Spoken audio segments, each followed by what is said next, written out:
Why Yeah. do you do?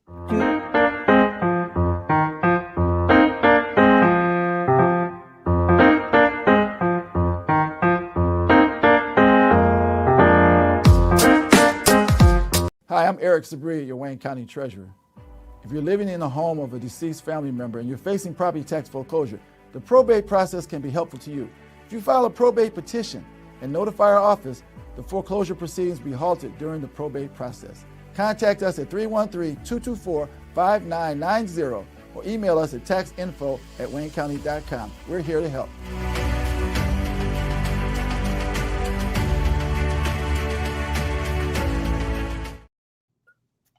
Good morning, everybody, and welcome to another episode of The Week That Was. My name is Saeed Khan, and can you believe it's only been a week, given how much news we have just packed into this thing?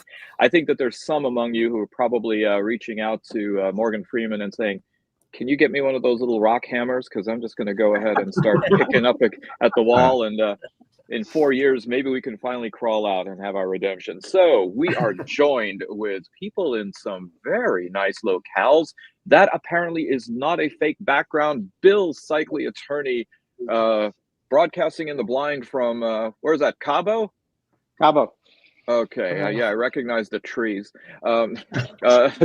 Attorney Joel Sklar is here. We have Republican strategist Jason Roe. We have former Detroit Free Press reporter and PR specialist Darci McConnell, labor and community activist Barb Ingalls, veteran journalist Nancy Derringer, and of course, co-founder of Deadline Detroit, Allan Lengel. So, where to begin? I guess the word Trump has to be in the item number the item that we have. Let's go ahead and start with the tariffs.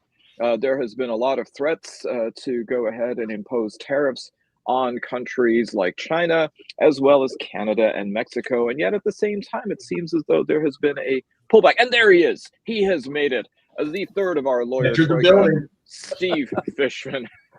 The whole idea that it seems as though there is a kind of tug of war going on in Donald Trump's toupee of whether or not to actually deploy the tariffs or not. It seems as though he's pulled back on it. Is this I guess this is a rhetorical question in part. Is this a game? But what are the consequences of this kind of tariff rhetoric with both our allies and our adversaries? Jason? Well, listen, I don't think it's an abandonment by Republicans of free trade. I mean, it's been a hallmark of conservative thought for some time. And I think it's a place that Republicans and Democrats, going back to the Clinton years, have been largely aligned on. It doesn't mean there haven't been tariffs used by different administrations, Republican and Democrat, over the years. I do see them more as a negotiating tool for Trump than a change in the Republican view on trade. And, I think one of the things that we watched happen when last week, or I guess was it this week? I mean, the 2.5 weeks we've been in have seemed like months. In the morning, the stock market was down 500-600 points, whatever the number was. Sheinbaum in Mexico was posturing. Trudeau in Canada was posturing, and by the end of the day, there was some, optic of an agreement and a pullback from Trump, as well as some commitments made by those two countries. So I just see him trying to use it as a negotiating tool. And so the impact of a tariff, we don't know yet. No one's felt that yet. Right now. It's just been the rhetoric and the threats of it rather than the actual imposing of it and what that result is. So I think a lot remains to be seen on that. Well, the one thing that has come about from it, China. They haven't imposed on China. Yeah. But we haven't really seen the impact to our economy, the cost of goods. I mean, it's too early to know. And for all we know, we're going to wake up Monday and China's going to have some kind of a deal and a pullback on it. We just don't know. I mean, we can theorize on all this and we can hyperventilate about it, but we don't really know until the things actually are implemented. Well, one thing that the Trump administration did do is that they suspended the use of the U.S. Postal Service to dispatch anything that had been imported from China. So a lot of people's Temu and other purchases have been languishing and sitting in warehouses. But the other thing, though, Jason, that you mentioned is that, okay, maybe conservatives and Republicans are still pro-free trade. But there's another aspect I think that's happening here, and that is the impact on the stock market. You said that the stock market is going up, it's going down. And of course, as we know, people who have an inside track can trade on this and make a whole lot of money with the volatility of the stock market. Do you think that's part of the calculus going on here? For him to manipulate the market so that people can manipulate the problem, I don't think that's what's driving it. Obviously, it's a byproduct of it, but I don't think that's a motivation. Okay. Anyone else? I mean, Darci, what do you think about all of the volatility? Well, I think it's only been paused for 30 days, potentially, with Mexico and Canada. And some of the leveraging was deals that, for Canada in particular, I guess in terms of border security, those promises were already made under Biden. So that he didn't really gain anything new with Canada there. They've already promised their own retaliatory tariffs. And every story about the impact on Michigan says our state would be impacted the most because of the autos, because of agriculture. So the domino effects could be severe. And I think we're already in a scarier time. And so I can't imagine people's bottom lines being impacted further. But I think I've decided to prepare, and I'm switching from maple syrup to ketchup on my pancakes because there's going to be a run on this. So we have other areas where economic. Oh, sorry, Bill, go ahead. Well, you're muted, Bill. You're on mute, Bill.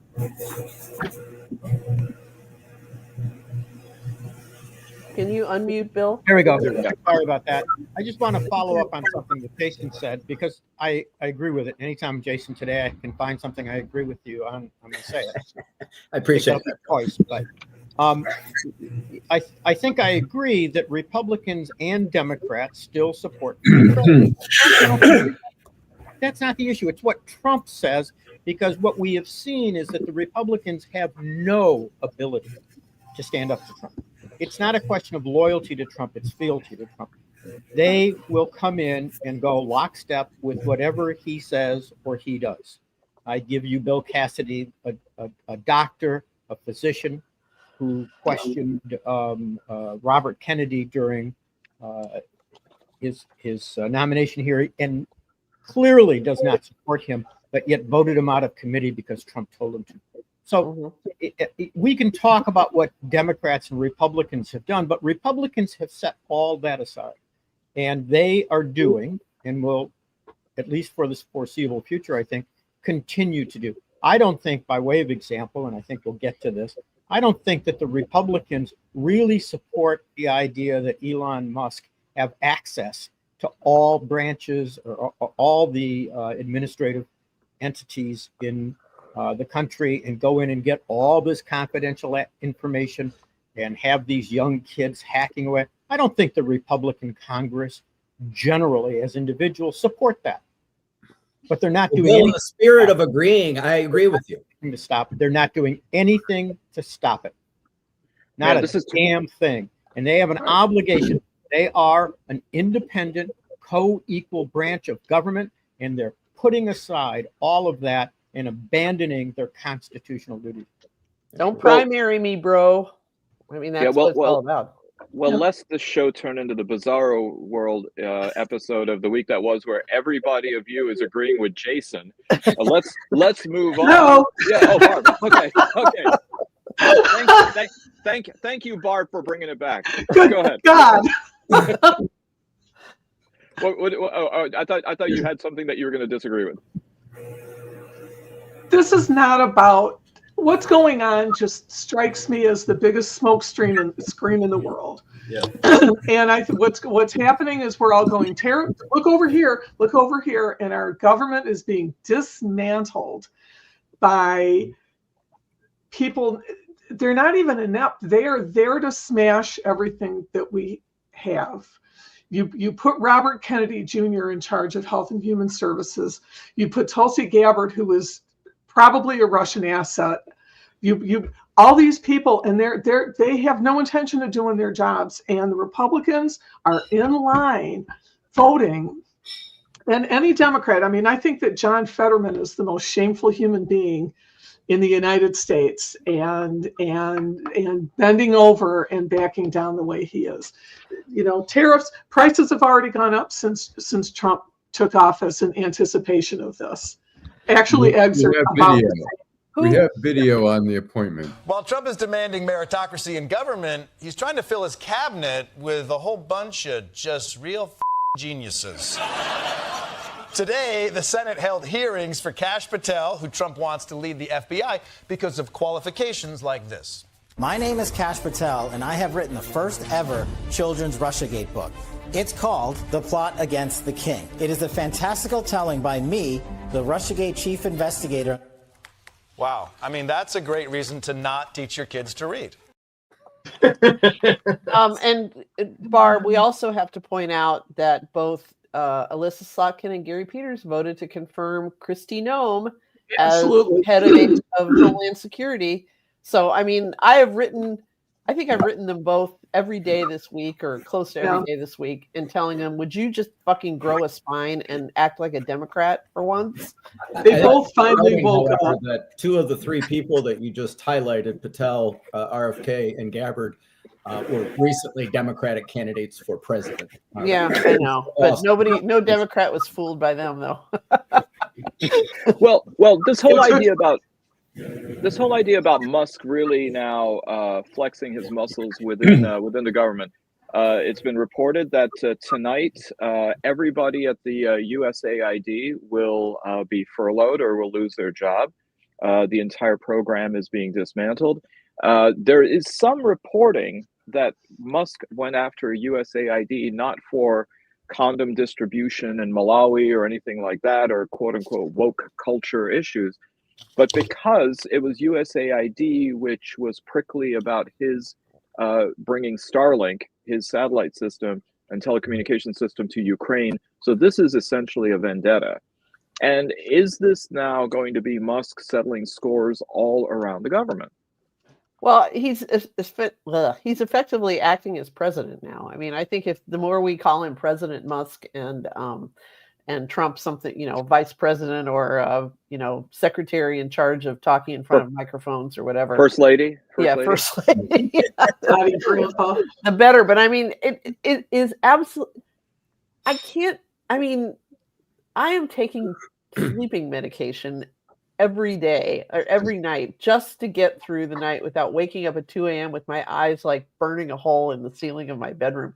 I mean, who is even moving to stop this? There have been some lawsuits filed, but what if some judge issues an order and Musk basically says, fuck you, I'm going to do it anyway?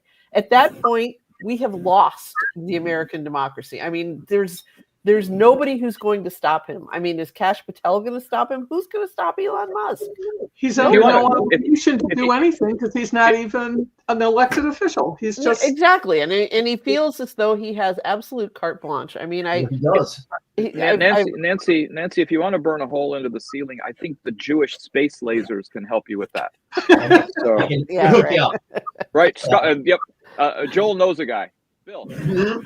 Yeah, I really think Barb hit on something, and I'd love to hear Steve and Joel's comments on these. But never has one president ever issued so many unconstitutional executive orders at one time. And I think it's real clear he's just, to use a football analogy, flooding the zone.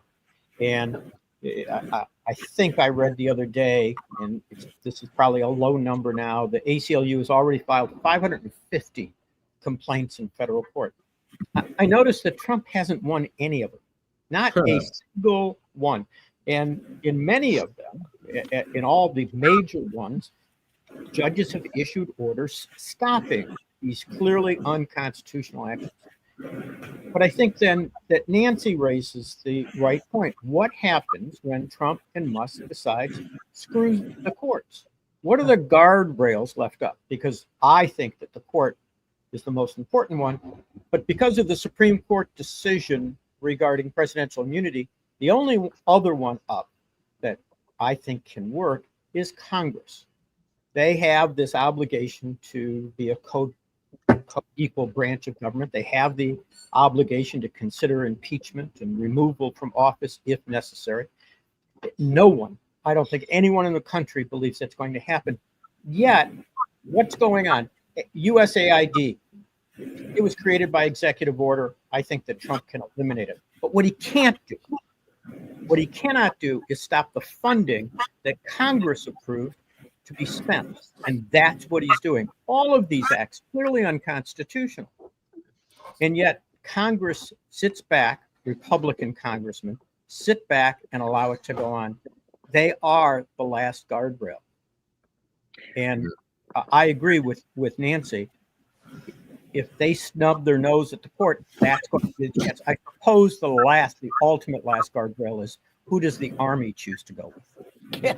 Think about how far down the line we are then. Sorry, I'm going to have to double up on those. There is going to be an order that's a diversity administration, you know, and they're going to be significant. And the question is going to be, I think that's fair, is the judiciary's determination of what the law is, as opposed to Trump's interpretation of what the law is, going to prevail. I don't think Trump has any respect for any institution. Obviously, he doesn't respect the judiciary. He backed the judiciary with questionable people, quite frankly. You know, this is just, you know, Trump negotiates with the cudgel, right? Everything is with the hammer. And, you know, he's doing that here. He's going to do that with the courts. He's going to do that with Congress. He's going to use a cudgel. He's not going to listen. He's not going to respect. And the descent of democracy, as we knew it, you know, is just going to continue. I just don't see a stop. When you have to have an executive order recognizing white Christians as a protected class, what the fuck? I mean, that's insane. I can't sleep because I worry about white men so much. Right, because they're so deprived. So you know, but this is what's going on. Nobody says shit. So I think we're just going on that descent, and we're all going for the ride, and we're going to see where it ends. Darci. I just want to make a point again about the USAID impact on Michigan yet again, because there are a lot of farmers who pour into that program. So farmers are really going to take it on the chin both ways, between the tariffs and now the USAID being gutted. So Darci, there's some intelligence that we get from USAID. You know, the CIA has used USAID in foreign countries. I mean, this is right. This is far deeper than giving funds. This is intelligence. It's goodwill. It's, you know, again, the smaller we get, the less safe we are. And that's what's happening. So this creates a paradox, Joel. I mean, on the one hand, they do good, but this whole idea that they're also serving as an intel front line, I mean, that's a little bit murky, isn't it? I mean, and this is what creates the cynicism that there are people now who are conflicted to say, well, maybe it's a good thing that for the wrong reason that USAID is going away, because it is actually creating suspicion and mistrust in places where it's being deployed. My guess is those areas that get USAID, let's say, to fight malaria, you know, other diseases. I think the goodwill that USAID provides overcomes that cynicism. But there's no doubt that USAID is utilized, you know, for intelligence purposes. It makes sense that it would be. But that country, Joel, that I think Trump is using, and when it comes to government re-engineering, Pakistan, here you see an issue where there is polio medication that was being deployed, but no one's taking it anymore because they see it as being linked with the CIA, thanks to USAID. So, I mean, it can create epidemiological problems as well. Jason, were you just okay? Yeah, I just want to weigh in. You know, Nancy, you know, brought up what Musk's motivation might be. My interpretation of it, and when it happened, it was a trap that the Democrats walked right into, because you know, that's the first agency that he goes after, and it, you know, right now, given where we are in the country economically, people struggling to get by, having Democrats go out and wage a war to defend exporting U.S. tax dollars to other countries is not a winnable political battle. And it was odd to me that chose this one when they've already signaled that the Department of Education is right around the corner, which is a very politically difficult one. I've done a lot of work over the years with USAID, global development. I was a consultant to the U.S. Global Leadership Coalition for 11 years. I have been to Rwanda and Tanzania and Nigeria and Liberia and seen the impact of our soft power programs in terms of trying to create political and economic stability that are in America's interest. But over on Sunday, I was texting with a few of the folks that I have worked with over the years, one a Republican, one a Democrat, both lobbyists who lobbied for USAID funding, and was asking, what do you think about all this? And what was fascinating to me is both of them, the Republican and the Democrat, very pro USAID, enjoyed this. They liked it. And one of them said, it's hard for me to match the hysteria of everybody else on this. And part of it is any of us that have worked around it have seen the bloat and the waste and a lot of the cultural stuff within. So even people that have worked in and around and are supportive see that some change needs to be there. So I don't know what it looks like when it's all done. Does USAID survive? Is it tucked into state in some other way? I don't think we're going to abandon our aid programs because they do benefit American interests from national security and economic interests. So we'll have some form. It won't look like what it looks today. But to my point, I think this was a trap the Democrats walked into, and I think it's further set them back in these fights. But Jason, when it comes to then what's in the national security interest, there's also now a concern about whether it is primarily about in the best interest of Musk, in the best interest of Trump. I think that cynicism has sort of bled into it. For example, Trump has threatened to cut off aid for South Africa, ostensibly because of South Africa's issuance of a complaint against Israel at the International Criminal Courts for potential genocide and war crimes occurring. But we also hear Musk talking about how this is punishment for the way that South Africa has allegedly treated white people, one of them, of course, being Musk and his family itself. So, I mean, the messaging is highly problematic. And but I guess that's why he came to America, because now, thanks to Trump, it's a protected class of people. But the whole idea then that is it helpful for the rhetoric for the Republicans to be having this kind of recklessness? I mean, if there is a genuine policy issue, yeah, Bill, I'm sorry, I know you're waving feverishly. Here's the problem. I think that we're asking the wrong question. Jason wants to pose this in terms of the Democrats walked into a trap. The Republicans are doing this. God damn it. This is a republic. Congress is supposed to be acting as an independent entity. They're not supposed to be thinking just as Democrats and Republicans. They're supposed to be thinking about what's in the best interest of this nation. And they've abandoned that responsibility. And until we start looking at that issue, as Franklin said, the great experiment is over because it doesn't exist. This was never designed to be built about Republicans walking into a Democratic trap or Democrats walking into a Republican trap. It was designed about the people electing representatives to do what was in the best interest of the country. And as far as I'm concerned, the Republicans should be ashamed of themselves. Absolutely ashamed of themselves. They don't have any of that. Well, they lost that all.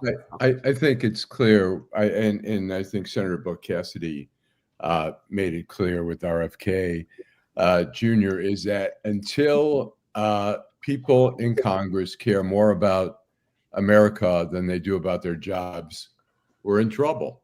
And we're just seeing time after time, we're seeing, and I hate, hate to put it all on the Republicans, but the Republicans are so fearful of their losing their jobs and being primaried and being attacked that they don't have the stomach to stand up, except for a few. Murkowski, maybe Susan Collins, maybe, suddenly Mitch McConnell is a beacon of light. But we're not, the rest of them are just so fearful of their jobs that, when I hear them talk on TV, I sometimes have to change the station because I know they're not going to stand up and say the right thing.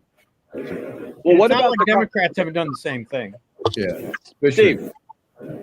I think there's more than just fear for their jobs. I'm interested in what Jason thinks of this, actually. I read articles about it, so I don't know firsthand anything, but it sure sounds like the threats against these Republican senators and representatives, I suppose, are more than just threats about their jobs. I mean, I saw somebody, and I don't remember who, saying not everybody is Mitt Romney that can afford to pay $5,000 a week or whatever he's paying regard his family. And there are, I don't know. I'm interested again in what Jason will say. If that's the truth, if there are people who are afraid for their lives or their health or their families, that's a lot more significant than they're just afraid that they won't be a senator again. Yeah. What do you hear about stuff like that, Jason? I mean, there's definitely belligerence. I have not talked to any elected Republicans on the Republican side, MAGA or not, with genuine fears for their personal safety. But I do think there's something to consider. Set aside, is their motivation to keep their job? They like being a senator, whatever. But careful what you ask for, because you might not be happy with those Republicans today.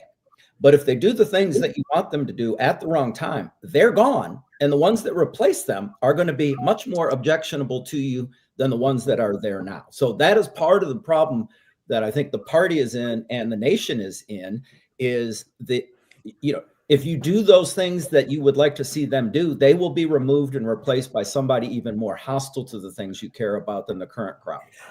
I hear that, and I'm picturing Tommy Tuberville as the kind of person you're talking about, an absolute idiot who winds up being a senator. But I don't know, and I guess I have a little bit different background, as does Lengel and Joel Sklar, when you think about Germany and the Holocaust.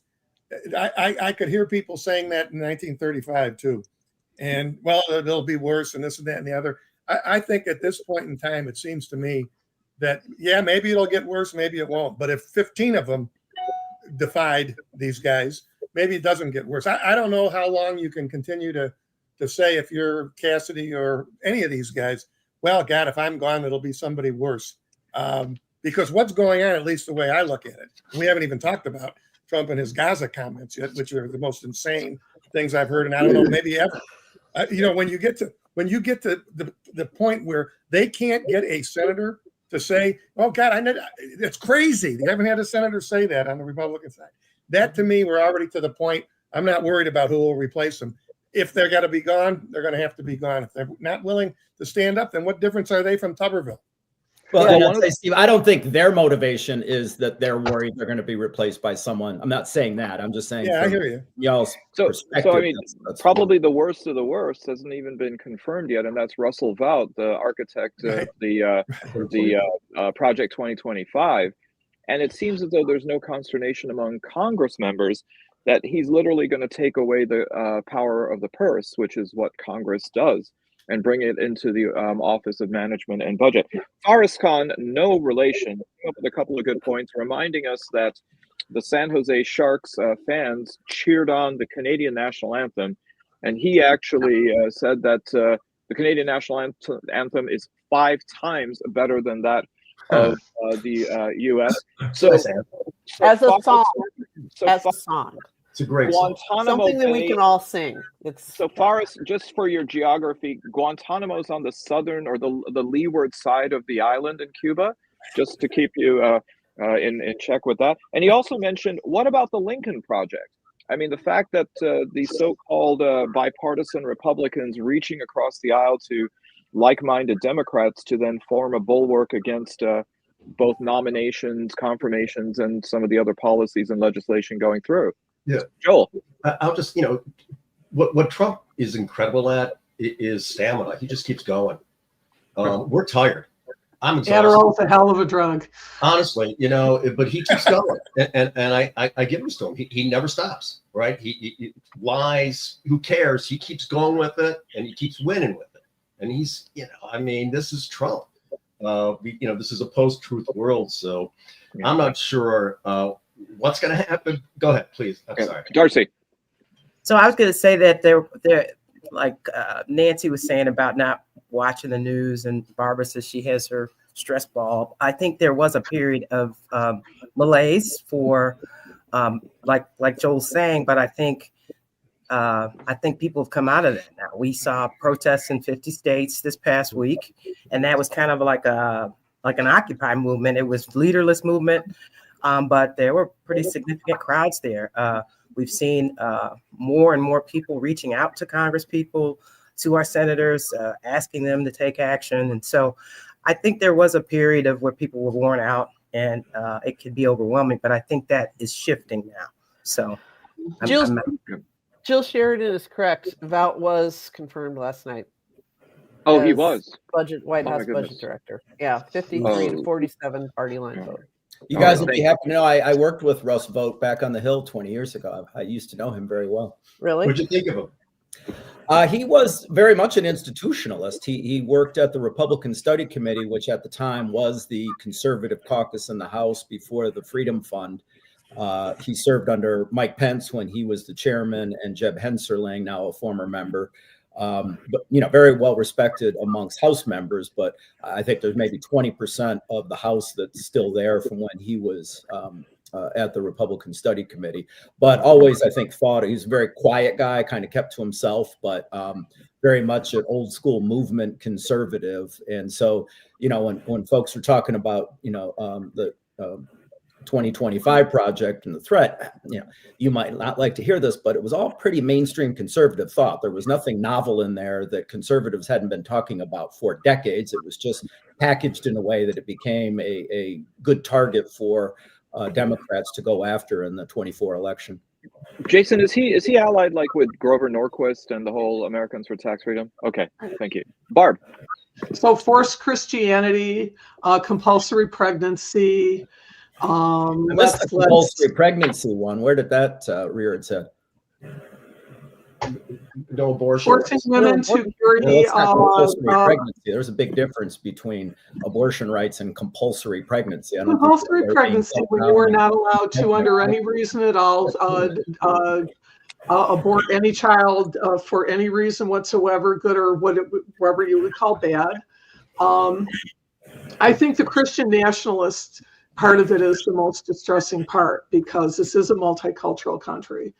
And what they did was they put it in a little book with a nice little stamp on it. And yes, this is, and this is what we've been fighting against for a long time.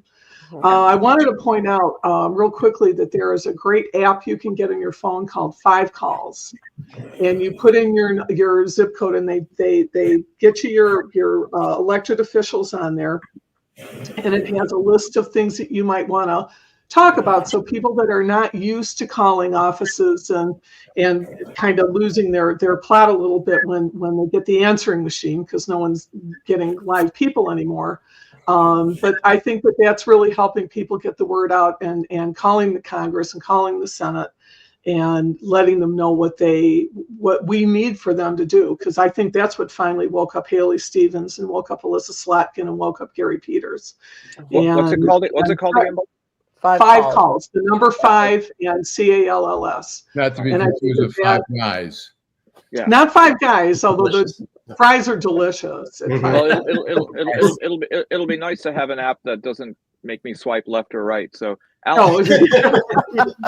I wanted to make a reference to what Joel said a little bit ago about the exhaustion from Trump. Is that I remember in early 2017, Jon Stewart went on the Colbert Show and said, "Wait a minute, the presidency is supposed to age the president, not the people." Well, with that, why don't we go to a quick commercial break, Allan? All right. Quick commercial. Hi, I'm Eric Sabri, your Wayne County Treasurer. If you're living in the home of a deceased family member and you're facing property tax foreclosure, the probate process can be helpful to you. If you file a probate petition and notify our office, the foreclosure proceedings will be halted during the probate process. Contact us at 313-224-5990 or email us at taxinfo@waynecounty.com. We're here to help.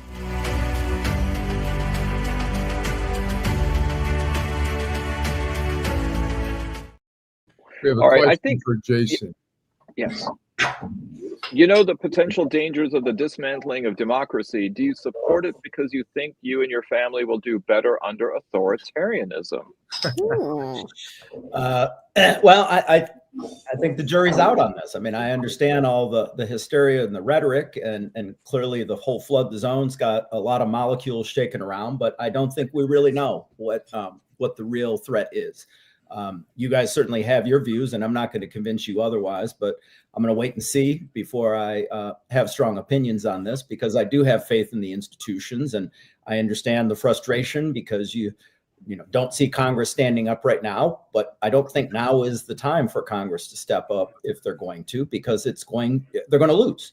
So to me, what has always been the problem for people that are organized against Trump is fighting him before the right time to fight him. It's just like when he got elected in 2016 and you had protests against him before he even took the oath of office. It undermines legitimate criticism when you criticize on every single thing. And so I just don't think that any Republican is going to be rewarded. I don't think the institutions are yet have been stress tested on this. Congress has only been in a couple weeks. He's only been in a couple weeks. The Congress has only been in just over a month.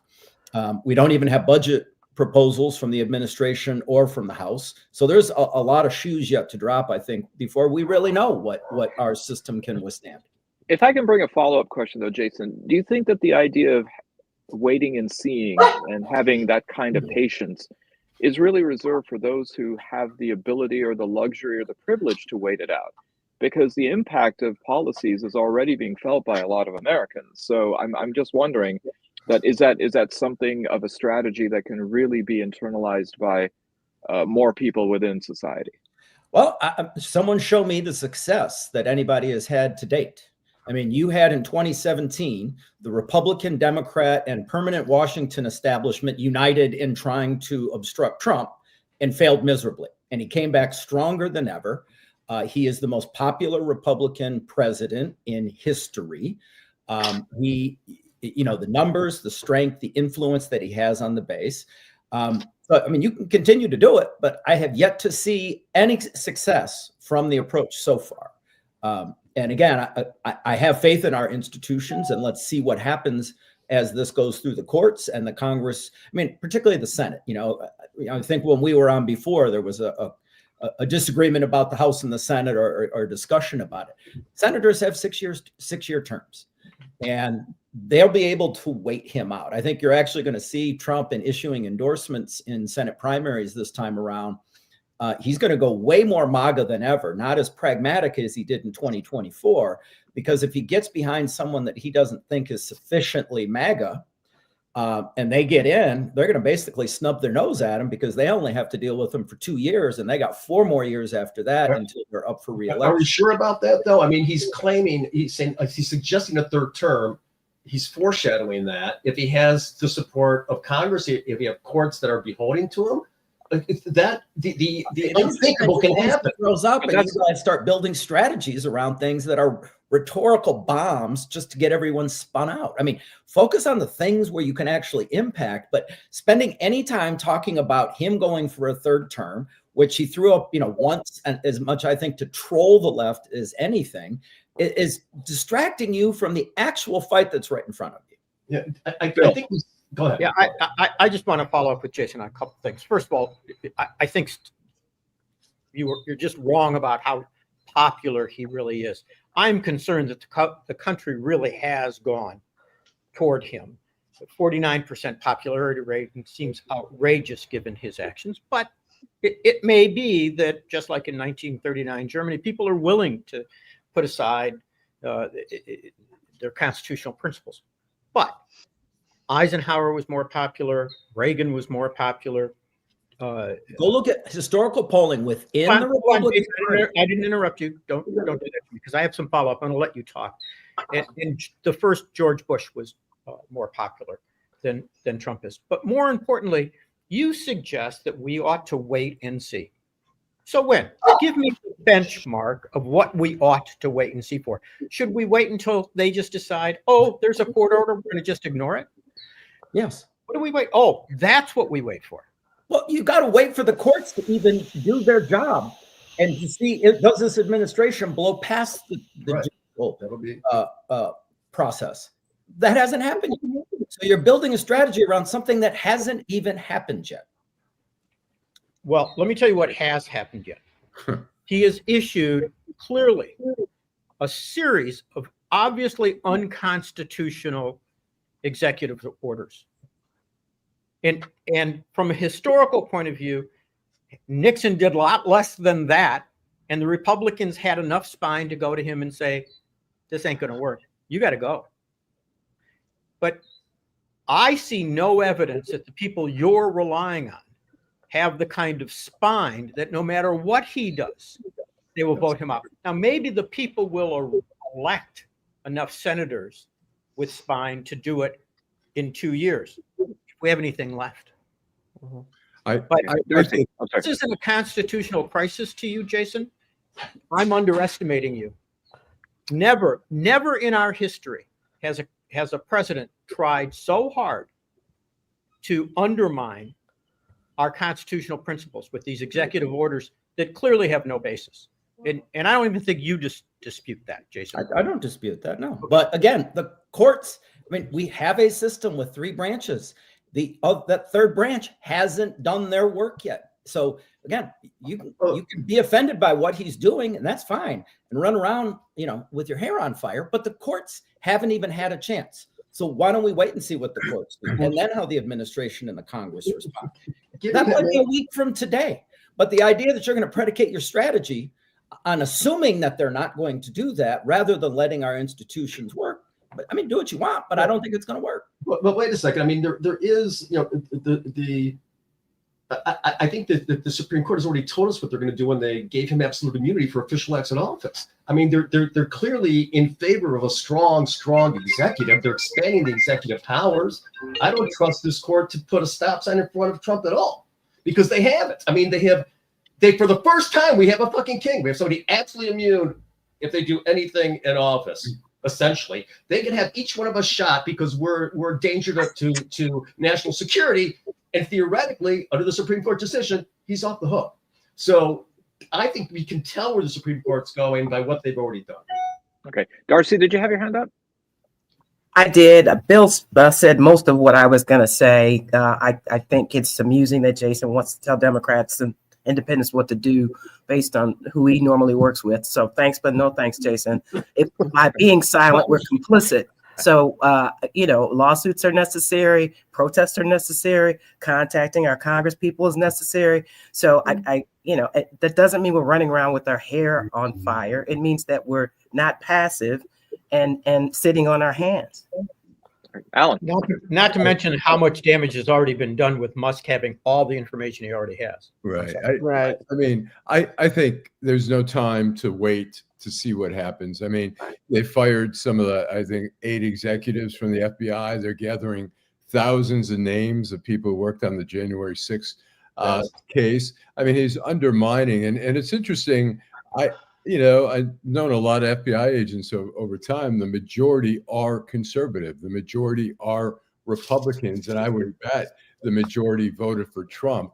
But you have, I think, some buyer's remorse. Not only there, you have it in Dearborn and in the Arab American community when they hear him making comments about Gaza.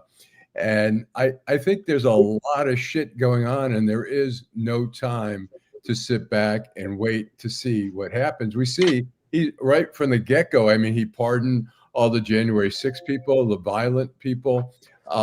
There's a lot of shit going on. He's packed a year in 2 weeks. Mm-hmm. And so there's no time to really sit back and just all with a Sharpie. I mean, this guy doesn't know how to legislate. He doesn't know how to deal with people other than to beat him over the heads with a mallet. I mean, this is all being done through executive order. I mean, but you got to admit, Nancy, I mean, that signature is really calligraphically. Yeah, I know. I was going to see a friend of mine said he's done it all with a Sharpie Magnum, and she said, and it's bigger than his dick. So that's probably what I'm doing. Well, anyway, Barb. I just want to say that people right now that are relying on Social Security, their hair is not on fire, but they're damn worried. I think if you have a child that is on disability, they're terrified. If you, anybody that is reliant on these things that they paid in for, that I paid in for. Yes, I paid into that. He's also Medicare and Medicaid, and I think we've got a South African giving Nazi salutes and laughing like hell. Don't shake your head. He did. It's not a Nazi salute. I mean, if I throw my heart to you. I give you my heart. Well, isn't that half of what Isn't that what half of Kate and Leo did in Titanic? Anyway, can we move on to Gaza? Yeah. So I mean, the bingo card of maybe we should have a separate segment on the show that I didn't think he would go there, but he did. President Trump decided how he wants to deal with Gaza by saying that the United States should come in, occupy it, raze everything that's left to the ground, displace the Gazans from their ancestral homeland, about 2 million people, and then turn it into the, quote, Riviera of the Middle East with condos and other Trump paraphernalia and merch and buildings to make it a playground.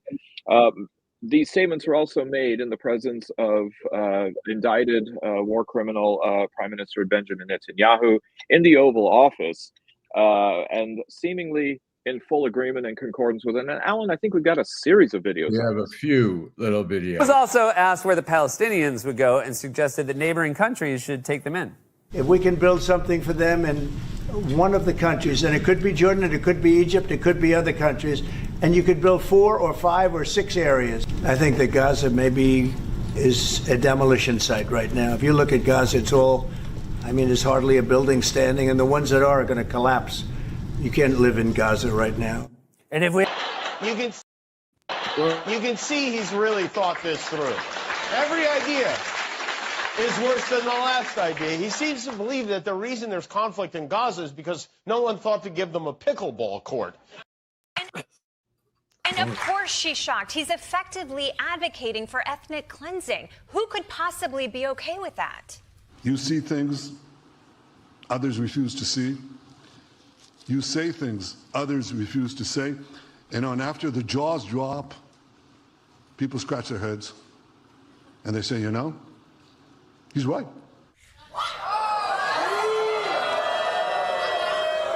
No, they usually scratch their heads and they say, what the f are you talking about? Yeah. Oh, I mean, one of those clips had the follow-up was that the person who destroyed Gaza is literally sitting next to him while he's making that. What to make of this plan and the whole idea that 150 years on from the fact that Western external forces shape the Middle East as it is with displacement and turmoil, we're taking a page out of history and deciding to do it all over again. Grandpa is sundowning. But I think that's something that we need to leave to. I'm going to leave it to my Jewish friends here to at least weigh in first, because, you know, and our Palestinian friend. I'm curious about what Jason has to say about this. I think it's ridiculous. Why do we always want to know what Jason has to say? Well, because listen, first of all, I'm trying to get my blood pressure back down. As a Palestinian, I could not be more offended. Okay, go ahead. That an American president would say such a thing is so incredibly offensive. And I have to tell you, it's one of the few live things that I watched this week, and I really wish I wouldn't have. I thought Bibi was going to drop to his knees and perform an oral sex act on Trump. It is disgusting. But listen, it's part of a plan. I mean, in case anybody wonders, you notice how they're now bombing in the West Bank. And they're going to do the West Bank what they did to Gaza. Trump will come up with the same idea. Who do you think is going to occupy if they displace 2 million Palestinians and rebuild Gaza? Who do you think they plan on living there? You think it's other Arabs? You think they're going to invite people maybe from the Ukraine? For God's sakes, they're going to turn it over to Israel. It is. We got into this jam in large part because of the English and the Balfour proposal, but leave that as let's keep on continuing to make these mistakes. But more importantly, the messages that he sends when he says things like this creates the kind of hate and animosity that creates more and more terrorism. Yes, it really does. I mean, it sounds crazy, and it is crazy. It's insane, and he's calling for genocide, ethnic cleansing. I mean, it's essentially the same thing. But at the same time, it puts it out into the world, out of the mouth of an American president, and it gains a foothold in the public space. Yeah. And that to me is the real danger. But go ahead. Alan. I find it amazing. In the last election where Trump won, the Chaldean community was very big on Trump for a multitude of reasons. One, from whatever business and whatever, but also a very anti-Muslim sentiment in that community. And when Trump started rounding up Chaldeans who had maybe 30 years ago committed assault, had a minor drug possession, the Chaldeans were like, "Oh my God, he's betrayed us." And now we're seeing all these people who are now in Dearborn and saying, "Oh my gosh, he hasn't kept his word." I mean, what the fuck? Listen to what I mean. It doesn't take that much smarts to see where he's going, no matter what he says. It's all like Kash Patel is testifying and saying, no, there'll be no retaliation. Meanwhile, he hasn't even gotten in, and the retaliation has begun. The new attorney general, same thing. Oh, no, there'll be no retaliation right away. Let's investigate the investigators and stuff like that. It's like, we know where he's going, but people don't want to believe it until they're like, "Oh my God, he's betrayed us." It's just crazy. And the thing about Gaza, I mean, it's insane. Trump says, we have to look at the history of that place. Well, the history is of occupation after occupation after occupation of every, and it doesn't work. And the idea that Americans would suddenly be like, let's colonize some more. That's a good place to restart our resurgence of colonization. I don't know what, that they have a way of twisting it too, and then suddenly saying, well, it's going to get the Arab countries involved now. Maybe they need something to light a fire under their ass. But they're constantly, nobody knew, they say a lot of his staff members had no idea he was going to make a statement about Gaza. And as Bill says, I mean, Netanyahu is like doing somersaults. Like, oh my God, you see Susie Wiles' face when he said it. If you haven't seen that photo, it's priceless. I think to be even more cynical, the one possibility for this is that actually the United States does occupy Gaza fairly indefinitely.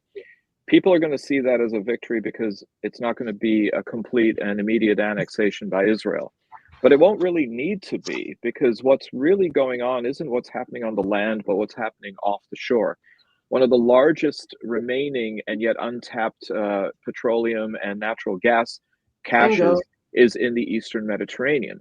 And the fact that the United States is going to be there and essentially setting up its little garrison, I think is not something to be underexplored, so to speak, in all of this, because it has the best of both worlds.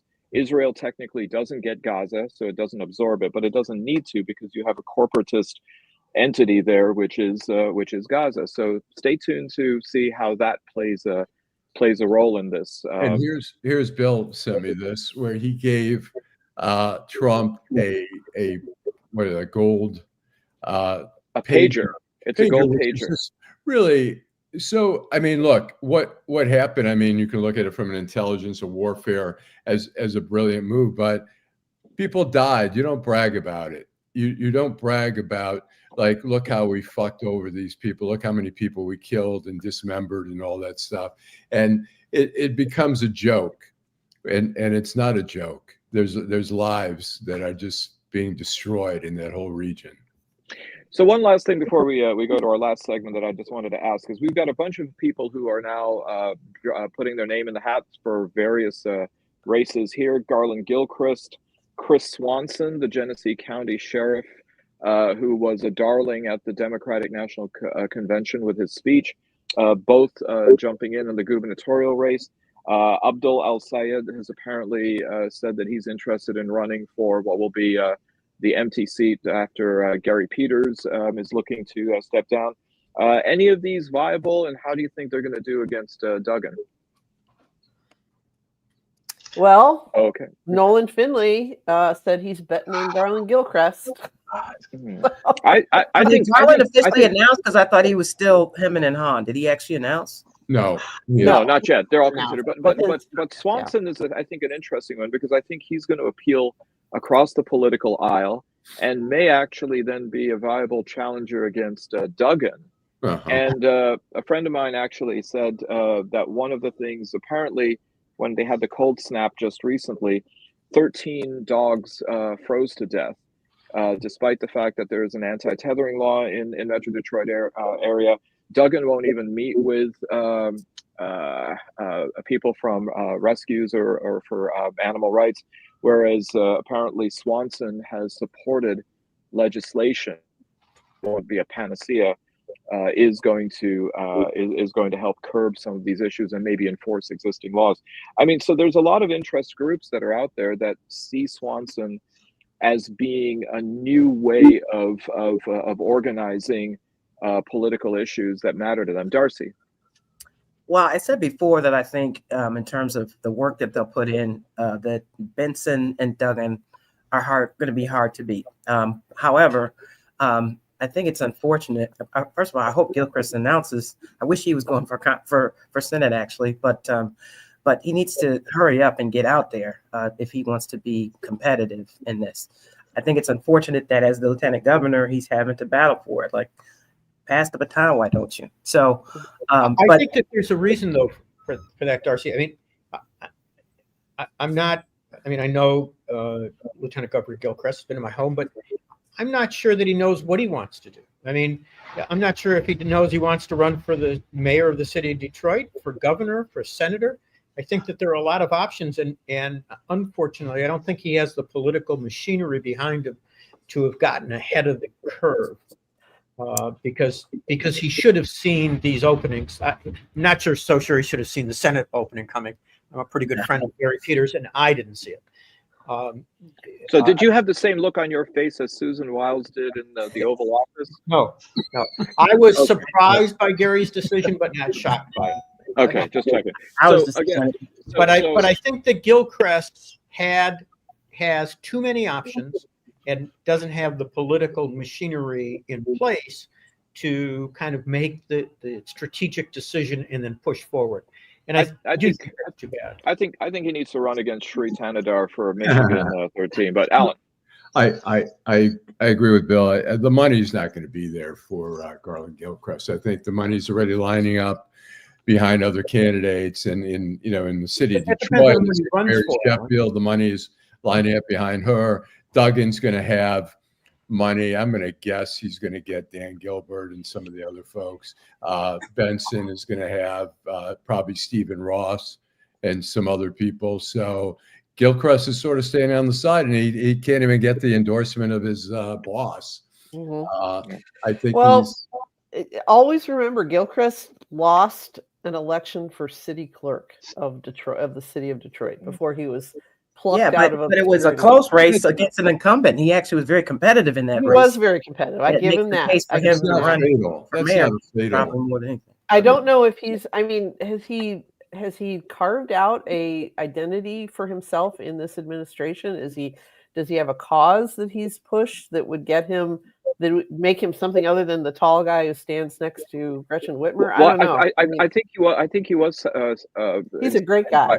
I think he was inspired by like sort of being second fiddle, and I think his project is called Be Better. So he's also one of the things I learned when I talked to him is he's a dedicated urban cyclist. I mean, he rides his bike 12 months out of the year to get around, when he lived in Detroit anyway. And he's really into public transit, and that is, public transit is one of those causes that we really should be paying more attention to. And if he decided that he's just going to go for broke as, head of course, DDOT has a new head now, the guy who was running the People Mover.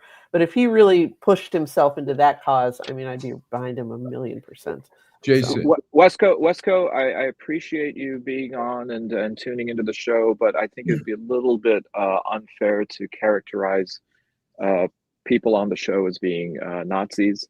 I think that there are things that some of our panelists may disagree about with Jason, but I think that I'm assuming you mean Jason. I'm assuming you don't mean Darcy in that characterization. And I mean, I think that when it comes to having dialogue and discussions and debates that we do like this, I think hopefully we provide a very civil platform, and that we may agree and disagree on these things. But I think that, first of all, ad hominem name calling is unhelpful. But also, I myself have not heard anything that anyone has said that is so ideologically out of bounds that would be characterized then in those terms. So that's my editorial. Allan. Yeah, I mean, first of all, I'm grateful for Jason. Jason and I have had some discussions, and we don't agree on everything, but I respect what he says, and I think he brings a lot to the table. I want to ask Jason a question about the Republican candidates for governor. Mike Rogers, who's got a shot at that end? Well, obviously, Eric Nesbitt, the Senate Republican leader, is already in. I think he's well liked within the party. The question was, can he raise competitive money? He raised $1 million in the first 72 hours, which I think surprised a lot of people within the party that he could do that. And he's on a path to raise $2 million.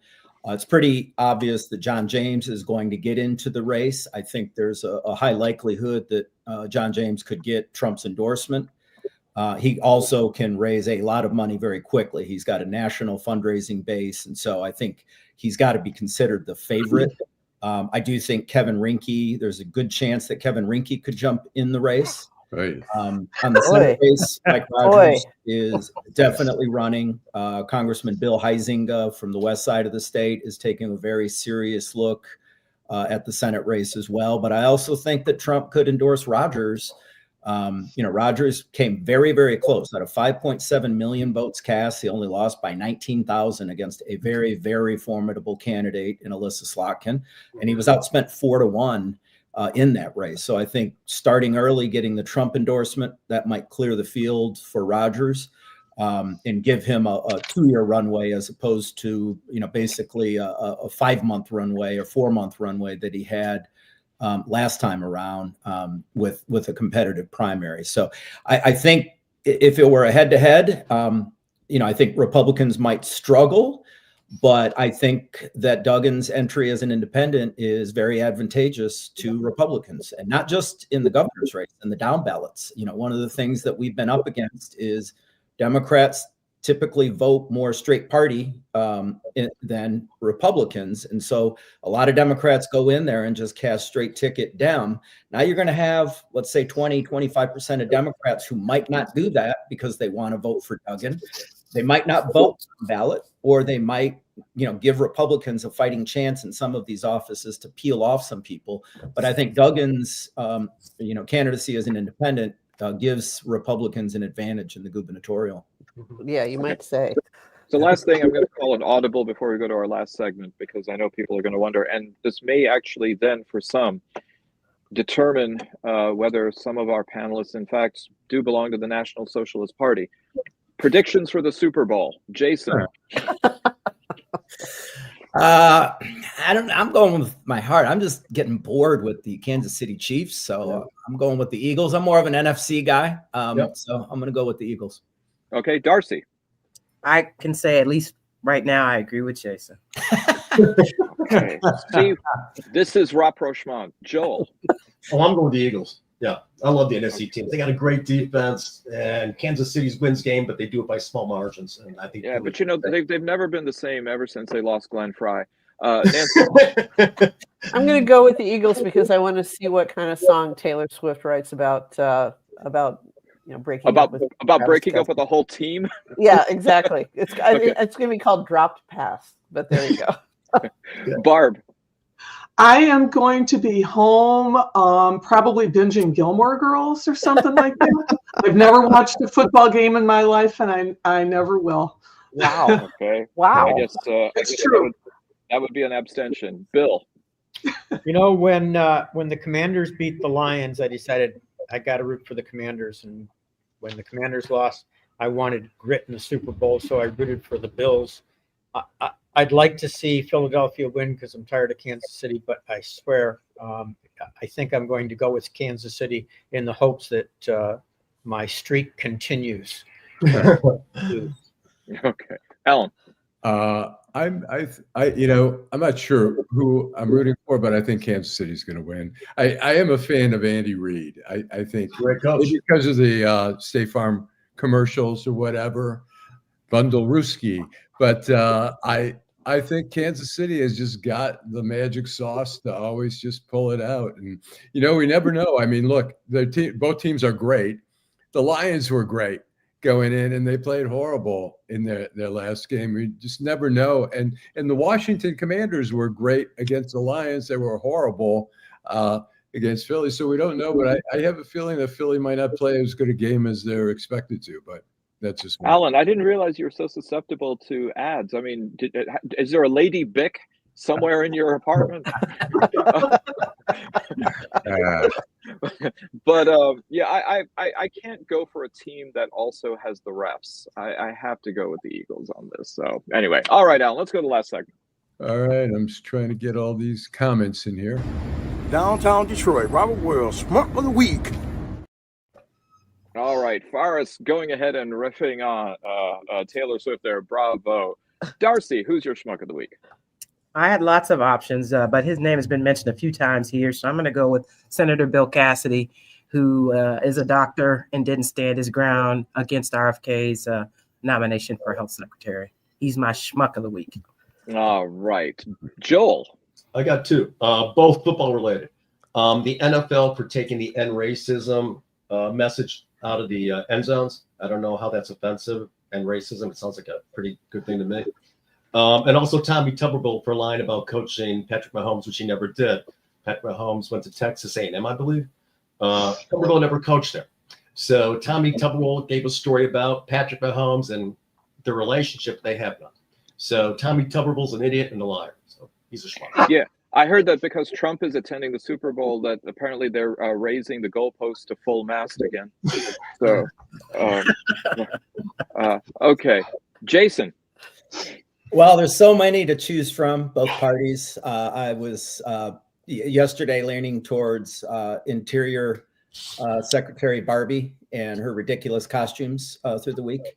But then State Representative Lori Pahutsky decided to sterilize herself for whatever reason in a state that now has constitutionally protected abortion rights. That is clearly nothing but a stunt and just is ridiculous. Okay, in fact, I just read that today before going on. Barb. I'm going with the Michigan Senate, who is working very hard to overturn, once again, the will of the voting people, to overturn the sick time law and the minimum wage laws. Anyone who's tried to live on these jobs is angry right now. We all got together and we voted on it. And like Republicans do, they don't care about the will of the people. They're going to do what business tells them to do. So Michigan Republicans never let me down. All right. Bill. My number one was Bill Cassidy, but Darcy stole it. And certainly Elon Musk and his unconstitutionally supported efforts to destroy the government of the United States is right up there. But I ultimately think it's got to go to the Republican Senate for failing to do its duty and do an independent analysis for advice and consent and having no backbone whatsoever. Okay. Nancy. Well, I had Bill Cassidy on my list, but Darcy stole it from me. But in the tradition of how we love to honor Judaism and Yiddish in this particular hour, I'm going to nominate the Grosse Pointe News, which allowed the word schmuck to appear in an ad incorrectly. I'm sorry, in the lead of a story. Used incorrectly. It said schmucks aren't allowed on a special committee the mayor is drafting to influence the return of Trombley School as a hub of elementary education.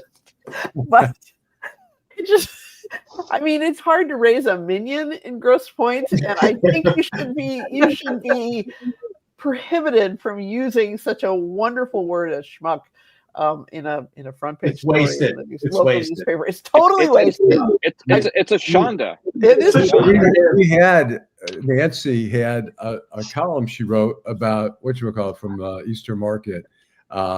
Said Sanford Nelson stopped being a schmuck. It's the era of the schmuck.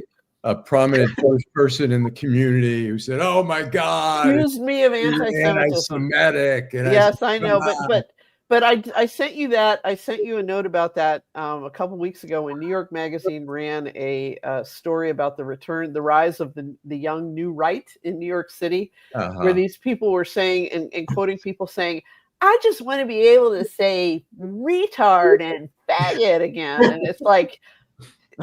It's that column is still pertains. So there you go. Okay, Alan.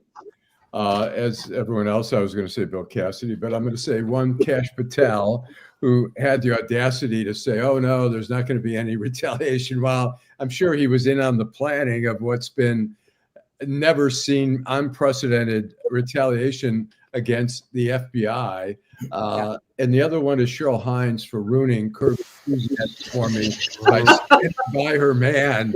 Now I see Cheryl Hines, who was the perfect foil for me, who was right. a perfect wife, who rolled with everything. I had a friend in D.C. who worked at the Post and still there. He'd always say, "Why can't my wife be like Cheryl Hines?" She's like, he just rolls with it. All right. Well, I've got two schmucks. One is Secretary of Transportation Sean Duffy, who announced that he's encouraging his team to focus on communities where there are, and I quote, higher birth rate and marriage rates. So as we know, for those communities that tend to be more promiscuous and who aren't having children, expect more potholes where you are. We need more mass transit in South Dakota and Utah for sure. Yeah. And the other is Secretary of State Marco Rubio for announcing that he will be skipping the American representation at the G20 summit, which is being hosted by South Africa, based on petulance that apparently they mistreat white people there. And then also because of the fact that they filed the complaint at the International Criminal Courts against the state of Israel for possible genocide and war crimes. And of course, his boss, President Trump, just followed up by announcing sanctions against the ICC. So the fact that the United States is going to not be represented at the G20, bringing it down to being the G19, I think shows not only a certain level of immaturity, but also is going to translate into the rest of the world moving on and beyond the United States geopolitically. So thank you for the schmuckery. And thank you for another week. Again, we could have had this be the month that was because so much happened. Thank you, Joel Sklar. Thank you, Bill Seikaly. Thank you, Jason Roe. Thank you, Darci McConnell. Thank you, Barb Ingalls. Thank you, Nancy Derringer. And thank you, and with the last word, always, Allan Lengel. Drive home safely. Have a great week. Have a great weekend, everybody.